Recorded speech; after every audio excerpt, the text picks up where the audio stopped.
I was holding a glass of flat soda when my mother laughed. Not a polite laugh. A full one. Loud, public, designed to land.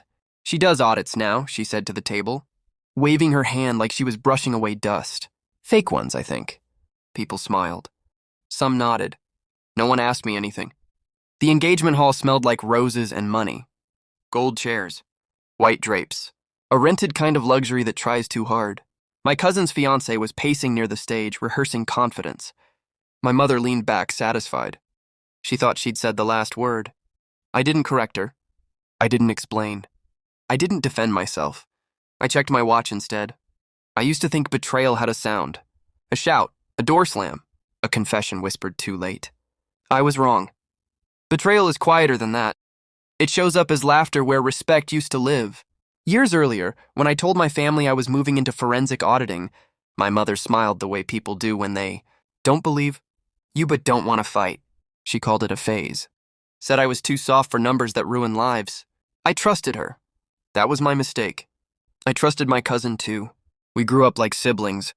Same holidays. Same secrets. When he asked me to review some internal reports for his future, father-in-law's company, I didn't hesitate. Family helps family. At first, it looked clean. Too clean. Revenue streams that lined up perfectly. Expenses rounded like someone had taken sandpaper to the truth. I told myself I was being paranoid. Then I saw the timing patterns. The shell vendors. The mirrored transactions. Money leaving, returning, leaving again. Always just under reporting thresholds. I didn't confront anyone. I saved copies. The message that broke the illusion came at 2:14 a.m., a forwarded email, not meant for me. A joke between executives about how the girl doing the audit doesn't know who she's messing with. Signed. By my cousin's future father-in-law. I didn't cry, I slept. That's when the planning started.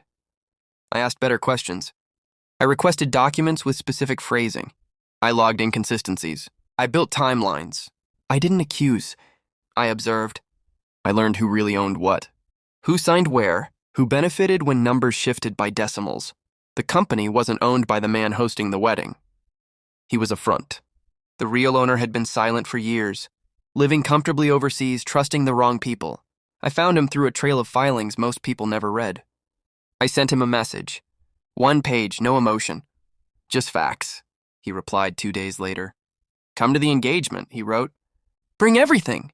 Back in the hall, my mother was still talking, still laughing. I watched her carefully. She didn't know yet. That was the strange part. I didn't hate her in that moment. I just saw her clearly. The doors opened. The room shifted. Not dramatically. Just enough.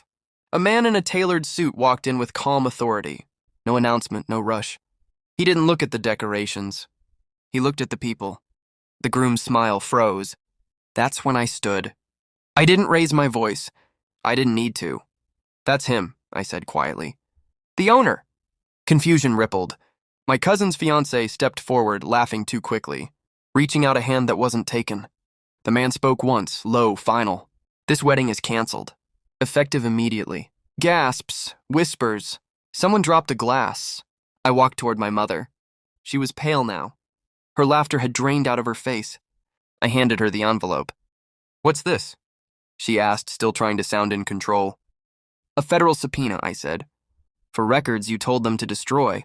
She looked at me like she didn't recognize my face. Behind me, the real owner was speaking to lawyers.